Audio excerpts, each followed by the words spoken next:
ನಮ್ಮ ಪಾಪುಗೆ ಯಾರೂ ಏನೂ ಮಾಡೋದಕ್ಕೆ ಆಗೋದಿಲ್ಲ ಇಚ್ಛ. ನಾನು ನನ್ನ ಮಗಳಿಗೆ ಕಾವಲಾಗಿ ಇರೋ ತನಕ ನನ್ನ ಮಗಳಿಗೆ ಏನೂ ಆಗೋದಕ್ಕೆ ಬಿಡೋದಿಲ್ಲ. ಯಾರೂ ಕೂಡ ಅವಳನ್ನು ಮುಟ್ಟದಂತೆ ನಾನು ಕಾಪಾಡ್ತೀನಿ. ನೀನೇನು ಟೆನ್ಷನ್ ಮಾಡ್ಕೋಬೇಡ, ನೀನು ಅಳಬೇಡ ಎನ್ನುತ್ತಾ ಅವಳ ಕಣ್ಣೀರು ಒರೆಸಿದನು ಭರತ್.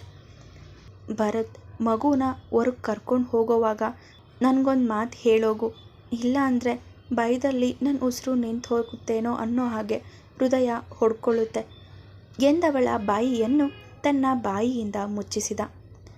ಅವನಿಂದ ಬಿಡಿಸಿಕೊಳ್ಳಲು ಕೊಸರಾಡಿದರೂ ಹುಡುಗಿಯನ್ನು ಬಿಡದೆ ಚುಂಬಿಸಿ, ನಿನ್ನ ಬಾಯಿಂದ ಕೆಟ್ಟ ಮಾತು ಹೊರ ಬಂದರೆ ಇದೇ ಶಿಕ್ಷೆ ಕೊಡೋದು.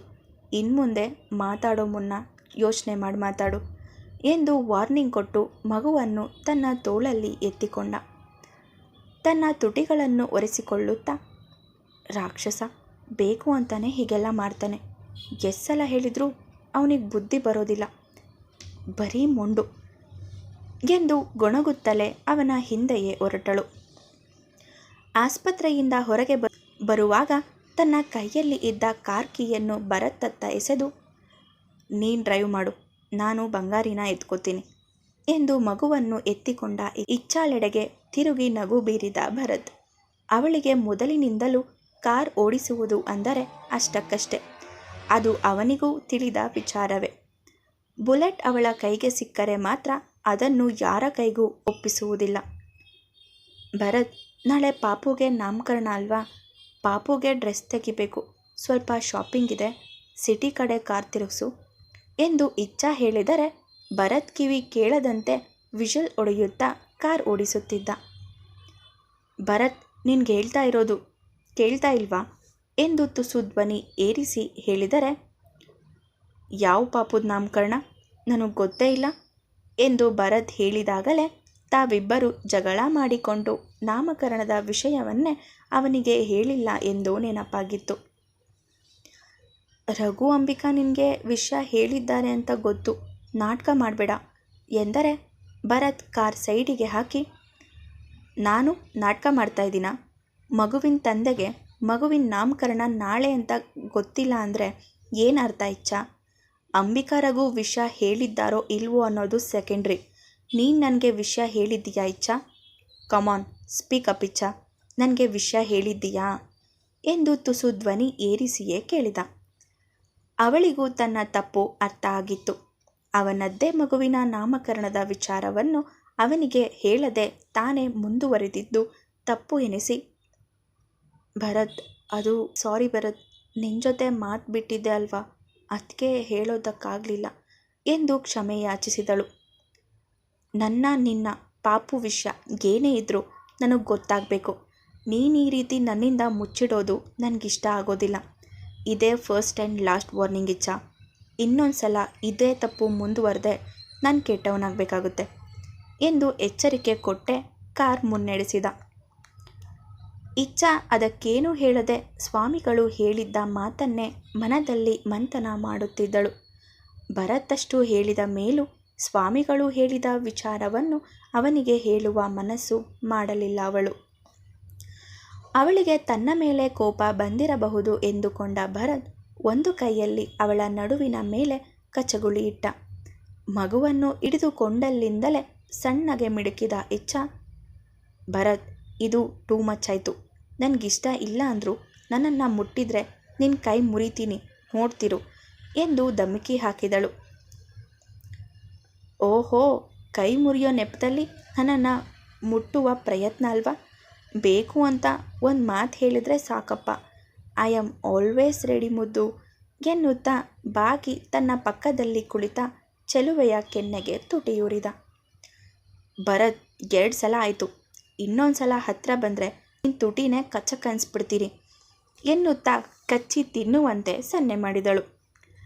ಅವಳ ಮಾತು ತನ್ನ ಕಿವಿಗೆ ಬಿದ್ದಿಲ್ಲ ಎನ್ನುವಂತೆ, 4 ದಿನದಿಂದ ಒಂದು ಮುತ್ತು ಬಿಡೋ, ಅಟ್ಲೀಸ್ಟ್ ಒಂದು ಟಚ್ ಕೂಡ ಇಲ್ಲದೆ ದೂರ ಇಟ್ಟಿದ್ದಕ್ಕೆ ಈ ಪನಿಷ್ಮೆಂಟ್ ಎನ್ನುತ್ತಾ ಮತ್ತೊಂದು ಮುತ್ತು ಕೊಟ್ಟಿದ್ದ. ಯೂ ಇಡಿಯಟ್ ಎಂದು ಇಚ್ಛಾ ಜೋರಾಗಿ ಕಿರಿಚಿಕೊಂಡರೆ ಪಾಪು ಅವಳ ಕೂಗಿಗೆ ಎಚ್ಚರವಾಗಿ ಅಳತೊಡಗಿತು. ಮುದ್ದು, ಮೊದಲು ನಿನ್ನ ಮಗಳನ್ನು ಸಮಾಧಾನ ಮಾಡು. ಆಮೇಲೆ ಲವ್ ಬೈಟ್ ಮಾಡು ಚಿನ್ನ ಎಂದರೆ ಇಚ್ಛಾಳಿಂದ ಉರಿ ನೋಟ ಸಂದಾಯವಾಗಿತ್ತು. ಅವರಿಬ್ಬರ ಹುಸಿ ಜಗಳದೊಂದಿಗೆ ಶಾಪಿಂಗ್ ಮಾಲ್ ತಲುಪಿದ ಜೋಡಿಗಳು ಭರ್ಜರಿಯಾಗಿಯೇ ಶಾಪಿಂಗ್ ನಡೆದಿತ್ತು. ಇಚ್ಛಾ ಮಗುವಿಗೆ ಬೇಕಾದಂಥ ಡ್ರೆಸ್ಗಳನ್ನು ಮಾತ್ರ ಆಯ್ಕೆ ಮಾಡಿದರೆ ಭರತ್ ತನಗೆ ಮತ್ತು ಇಚ್ಛಾಗೆ ಹೊಂದುವಂತಹ ಒಂದಷ್ಟು ಸೀರೆ ಡ್ರೆಸ್ಗಳನ್ನು ತಾನೇ ಮುಂದಾಗಿ ತೆಗೆದಿದ್ದ. ಭರತ್, ಇದೆಲ್ಲ ಯಾಕೆ ತೆಗೆದಿದೆಯಾ? ನನಗೆ ಈ ಥರ ಡ್ರೆಸ್ ಬೇಡ, ನಾನು ಸೀರೆನೇ ಉಡೋದು ಎಂದರೆ, ಹೊರಗೆ ಬೇಡ ಅಂದರೆ ಓಕೆ, ರೂಮ್ ಒಳಗೆ ನನ್ನ ಎದುರಲ್ಲಿ ಆಗ್ಬೋದು ಎನ್ನುತ್ತಾ ಪುಟ್ಟ ಡ್ರೆಸ್ ಒಂದನ್ನು ಅವಳ ಎದುರು ಹಿಡಿದಿದ್ದ. ಮೇಲೆ ಕೆಳಗೆ ಎರಡೂ ಅರೆಬರೆ ಮುಚ್ಚುವಂತಿದ್ದ ಕಡುಗೆಂಪು ಬಣ್ಣದ ಡ್ರೆಸ್ ನೋಡುತ್ತಲೇ ಅವಳ ಕೆನ್ನೆ ಕೆಂದಾವರೆಯಾಗಿತ್ತು. ಭರತ್, ಅದನ್ನ ಆ ಕಡೆ ಇಡು, ಯಾರಾದರೂ ನೋಡಿದ್ರೆ ಏನು ಅಂದ್ಕೊಳ್ಳೋದಿಲ್ಲ. ನಾಚಿಕೆಯಿಂದಲೇ ಗದರಿ ಅವನ ಕೈಯಿಂದ ಡ್ರೆಸ್ ಎಳೆದು ಮೊದಲು ಇದ್ದಲ್ಲಿಯೇ ಇಟ್ಟಳು. ಏನೂ ಅಂದ್ಕೊಳ್ಳೋದಿಲ್ಲ, ಮದುವೆ ಆಗಿದೆ, ಅವ್ರ ಹೆಂಡತಿಗೂ ಇದೇ ಥರ 2 ಪೀಸ್ ಡ್ರೆಸ್ ಆರಿಸ್ತಾರೆ. ಹೌದು, ನನ್ನ ಮುದ್ದು ಕೆನ್ನೆ ಯಾಕೆ ಹೊಳಿತಿದೆ? ನಿನ್ನ ಕೆನ್ನೆ ಬಣ್ಣದ ಸೀಕ್ರೆಟ್ ಏನು ಎಂದು ನಾಟಕೀಯವಾಗಿ ಕೇಳಿದ ಭರತ್ ಮಾತಿಗೆ ಇಚ್ಛಾಳ ಕಣ್ಣು ಎದುರಿನ ಕನ್ನಡಿಯೆಡೆಗೆ ಹೋಗಿತ್ತು. ಕೆಂಪು ಕೆಂಪಾದ ತನ್ನ ಕೆನ್ನೆಯನ್ನು ಮರೆಮಾಚುವಂತೆ ಕೋಪದ ಮುಖ ಮಾಡಿ, ಭರತ್, ಪಾಪುನ ನೀನೇ ಎತ್ಕೋ, ನನಗೆ ಬೇರೇನೋ ಪರ್ಚೇಸ್ ಮಾಡೋದಿದೆ ಎಂದು ಮಗುವನ್ನು ಅವನ ಕೈಗೆ ಹಸ್ತಾಂತರಿಸಿದರೆ, ಮಗುವನ್ನು ಎತ್ತುವ ನೆಪದಲ್ಲಿ ಅವಳ ಕಿವಿಯ ಬಳಿ ಬಾಗಿ ಏನೋ ಹೇಳಿ ಅವಳ ಕೆನ್ನೆಯ ರಂಗನ್ನು ಮತ್ತಷ್ಟು ಹೆಚ್ಚಿಸಿದ. ಅವನ ತುಂಟಾಟದ ದಾಳಿಗೆ ಕಂಗಾಲಾದ ಇಚ್ಛಾ ಅಲ್ಲಿಂದ ಪಟಪಟನೆ ನಡೆದು ಹೊರ ಓಡಿದಳು. ತಮಗೆ ಬೇಕಾದಂತೆ ಶಾಪಿಂಗ್ ನಡೆಸಿ ಹೋಟೆಲ್ನಲ್ಲಿ ಭರ್ಜರಿಯಾಗಿ ಉಂಡು ಬಂದಿದ್ದರು. ಅಷ್ಟು ಹೊತ್ತು ಕೂಡ ಪಾಪು ಇಚ್ಛಾಳ ಕೈಯಲ್ಲೇ ಇತ್ತು. ಭರತ್ ಕೂಡ ಅದನ್ನು ಗಮನಿಸಿದರೂ ಅವಳ ಸೆಂಟಿಮೆಂಟ್ಗೆ ಅಡ್ಡಿ ಮಾಡೋದಕ್ಕೆ ಹೋಗಲಿಲ್ಲ.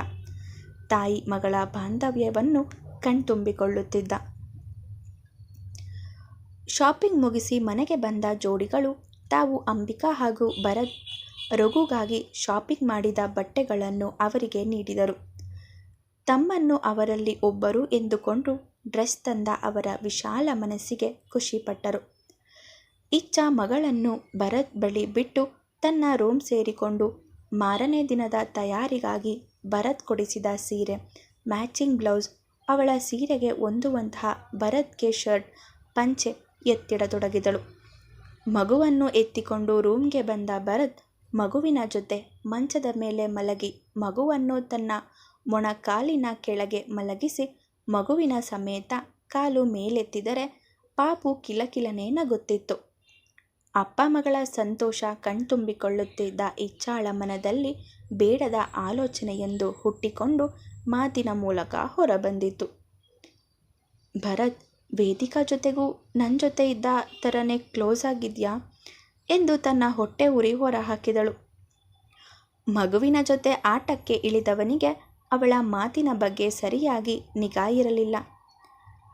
ನಾನ್ಯಾಕೆ ಅವಳ ಜೊತೆ ಕ್ಲೋಸ್ ಆಗಿರಲಿ, ಅವಳು ಎನ್ನುತ್ತಲೇ ತನ್ನ ಮಾತಿನ ಜಾಡು ಎತ್ತ ಹೊರಳುತ್ತಿದೆ ಎಂದು ಅರಿವಾಗಿತ್ತು. ಓ, ನೀನು ವೇದಿಕಾ ಬಗ್ಗೆ ಕೇಳಿತಾ? ಬೇರೆ ಹುಡುಗಿ ಬಗ್ಗೆನಾ ಅಂತ ಯೋಚನೆ ಮಾಡಿದೆ ಎಂದು ಭರತ್ ಹೇಳಿದರೆ, 2 ಹೆಂಡತಿಯರು ಸಾಕಾಗಲಿಲ್ಲ ಅಂತ 3ನೇವಳು ಬೇರೆ ಬೇಕಾ ನಿನಗೆ ಎಂದು ಒಳಗೊಳಗೆ ಗೊಣಗಿಕೊಂಡಳು. ಅವಳ ಜೊತೆ ನಿನಗಿಂತ ಹೆಚ್ಚೇ ಕ್ಲೋಸ್ ಆಗಿದ್ದೆ, ಅದಕ್ಕೆ ಸಾಕ್ಷಿಯಾಗಿ ನಿನ್ನ ಕಣ್ಣೆದ್ರೆ ನನ್ನ ಮಗಳು ಇದ್ದಾಳೆ ತಾನೆ. ನೀನೇ ಸ್ವಲ್ಪ ಲೇಜಿ, ಅವಳು ರೊಮ್ಯಾನ್ಸಲ್ಲಿ ಸೂಪರ್ ಫಾಸ್ಟ್, ನೀನೋ ಮುಟ್ಟಿದ್ರೆ ತಟ್ಟೋದಕ್ಕೆ ಬರ್ತೀಯ. ಅವಳು ಹಾಗಲ್ಲ, ತುಂಬಾ ಸ್ವೀಟ್ ಗರ್ಲ್. ನೀನು ಬ್ಯಾಡ್ಗೆ ಮೆಣಸಿನ್ಕಾಯಿ ಆದರೆ ಅವಳು ಧಾರವಾಡದ ದೂದ್ ಪೇಡ. ನೀನು ಪಾನಿಪುರಿಯಲ್ಲಿರೋ ಖಾರ ಪಾನಿ ಆದರೆ ಅವಳು ಸ್ವೀಟ್ ಪಾನಿ ಥರ ಸೂಪರ್ ಸ್ವೀಟ್ ಎಂದು ಅಚಾಮಗೋಚರವಾಗಿ ವೇದಿಕಾಳನ್ನು ಹೊಗಳತೊಡಗಿದ. ಅವನ ಮಾತಿಗೆ ಅದೆಷ್ಟು ಹೊಟ್ಟೆ ಉರಿ ಎದ್ದಿತ್ತೆಂದರೆ 10 ಮೆಣಸಿನಕಾಯಿಯನ್ನು ಒಟ್ಟಿಗೆ ಜಗಿದಷ್ಟು ಖಾರ ಅನಿಸತೊಡಗಿತು ಇಚ್ಛಾಗೆ. ಟೇಬಲ್ ಮೇಲಿದ್ದ ನೀರನ್ನು ಗಟಗಟನೆ ಕುಡಿದು ಲೋಟವನ್ನು ದೊಡ್ಡದಾಗಿ ಸದ್ದಾಗುವಂತೆ ಕುಕ್ಕಿದಳು. ಮಗುವನ್ನು ಮಂಚದ ಮೇಲೆ ಬಿಟ್ಟು ಇಚ್ಛಾಳ ಪಕ್ಕ ಬರುತ್ತಾ, ಯಾಕೆ ಇಚ್ಛಾ ಅಷ್ಟೊಂದು ನೀರು ಕುಡ್ದೆ ಹೊಟ್ಟೆಯಲ್ಲೇನಾದರೂ ಉರಿ ಎದ್ದಿದ್ಯಾ? ಫೈರ್ ಇಂಜಿನ್ ಕರೆಸ್ಲಾ ಎಂದು ಅಮಾಯಕನಂತೆ ಕೇಳಿದ ಭರತ್ ಮೇಲೆ ಸ್ಟೀಲ್ ಲೋಟದ ದಾಳಿಯಾಗಿತ್ತು. ತನ್ನ ತಲೆಯ ಬಳಿ ಬಂದ ಲೋಟವನ್ನು ಕ್ಯಾಚ್ ಹಿಡಿದು ಟೇಬಲ್ ಮೇಲಿಟ್ಟ. ನನ್ನ ಸವತಿನ ನನ್ನ ಮುಂದೆ ಹೊಗಳುಬೇಡ. ಅವಳನ್ನು ಹೊಗಳಿದ್ರೆ ಮೈಯೆಲ್ಲ ಉರಿಯುತ್ತೆ. ಅವಳೇನು ನನಗಿಂತ ಚೆಂದ ಇರೋದಕ್ಕೆ ಸಾಧ್ಯನೇ ಇಲ್ಲ. ಅವಳಂದರೆ ಅಷ್ಟು ಇಷ್ಟ ಇದ್ದವನು ನನ್ನನ್ನು ಯಾಕೆ ಮದುವೆ ಆದೆ? ಅವಳ ನೆನಪಲ್ಲೇ ದೇವದಾಸ್ ಹಾಕಬೇಕಾಗಿತ್ತು ಎಂದು ತನ್ನ ಹೊಟ್ಟೆ ಉರಿಯನ್ನು ಹೊರಹಾಕಿದಳು. ಅವಳ ನಂಜಿನ ಮಾತುಗಳಲ್ಲೂ ತನ್ನ ಮೇಲಿನ ಪ್ರೀತಿ ಕಾಣುತ್ತಾ, ಅವಳು ಇರ್ತಿದ್ರೆ ನಾನು ಯಾಕೆ ನಿನ್ನನ್ನು ಮದುವೆ ಆಗ್ತಿದ್ದೆ? ಅವಳು ಹೋಗಿ 1 ವರ್ಷ ಆಗ್ತಾ ಬಂತು. ಉಕ್ಕಿ ಅರಿಯುವ ಪ್ರಾಯ, ದೇಹ ಏನೇನೋ ಬೇಡುವ ಸಮಯ. ಸಂಗಾತಿ ಇಲ್ಲದೆ ಮೈ ಜಡ್ಗಟ್ಟಿದೆ. ಅದಕ್ಕೆ ಗತಿ ಇಲ್ಲದೆ ನಿನ್ನನ್ನು ಮದುವೆ ಆದೆ ಎನ್ನುತ್ತಾ ತನ್ನ ಕೈ ತೀಡಿಕೊಳ್ಳುತ್ತಾ ಇಚ್ಛಾಳ ಸಮೀಪ ಬಂದು ನಿಂತ. ಕಣ್ಣಲ್ಲಿ ಕೋಪದ ಜ್ವಾಲೆ ಹೊತ್ತು ತನ್ನನ್ನೇ ಕೆಕ್ಕರಿಸಿ ನೋಡುತ್ತಿರುವ ಹುಡುಗಿಯ ಭುಜ ಬಳಸಿ ಹಿಡಿದು ಕನ್ನಡಿಯ ಮುಂದೆ ನಿಲ್ಲಿಸಿ ತನ್ನ ಕನಸಿನಂತೆ ಜೊತೆಯಾಗಿರುವ ತಮ್ಮಿಬ್ಬರ ಪ್ರತಿಬಿಂಬವನ್ನು ಎದುರಿನ ಕನ್ನಡಿಯಿಂದ ನೇರವಾಗಿ ತನ್ನ ಮಸ್ತಿಷ್ಕದೊಳಗೆ ತುಂಬಿಕೊಳ್ಳುವಂತೆ ನೋಡುತ್ತಾ, ಅವಳ ಅಗಲವಾದ ಹಣೆ, ಕಾಮನ ಬಿಲ್ಲನ್ನೇ ನಾಚಿಸುವಂಥ ಹುಬ್ಬುಗಳು, ಕಮಲದಂತಹ ಕಣ್ಣುಗಳು, ಸಂಪಿಗೆಯ ಹೂವಿನಂಥ ಮೂಗು, ತೊಂಡೆಹಣ್ಣಿನಂಥ ಕೆಂಪಾದ ತುಟಿಗಳು, ಶಂಖದಂತಹ ಕೊರಳು, ಆಮೇಲೆ ಎಂದು ಮುಂದೆ ಹೇಳಲು ಹೋದವನನ್ನು ತಡೆದು, ಸಾಕು, ನೀನು ನನ್ನ ಸೌತಿನ ಹೊಗಳಿದ್ದು ಸಿಕ್ಕಾಪಟ್ಟೆ ಆಯಿತು, ಕೇಳಿ ಕಿವಿ ಬಿದ್ದೋಯ್ತು ಎಂದು ಅವನಿಂದ ಬಿಡಿಸಿಕೊಂಡು ಮೂಗು ಮುರಿದ ಹುಡುಗಿಗೆ ಅವನು ಅಷ್ಟು ಹೊತ್ತು ಕವಿತೆಯಂತೆ ವರ್ಣಿಸಿದ್ದು ತನ್ನನ್ನೇ ಎಂದು ತಿಳಿಯಲಿಲ್ಲ. ನನಗೆ ಸಾಕಾಗಲಿಲ್ಲ, ಇನ್ನೂ ಹೊಗಳಬೇಕು ಎನ್ನುತ್ತಾ ಅವನ ಕಣ್ಣು ತನ್ನ ಮೈ ಮೇಲೆ ಹರಿದಾಡುತ್ತಿದ್ದಂತೆ ಇಚ್ಛಾ ಅಲ್ಲಿಂದ ಓಡಿಬಿಟ್ಟಿದ್ದಳು.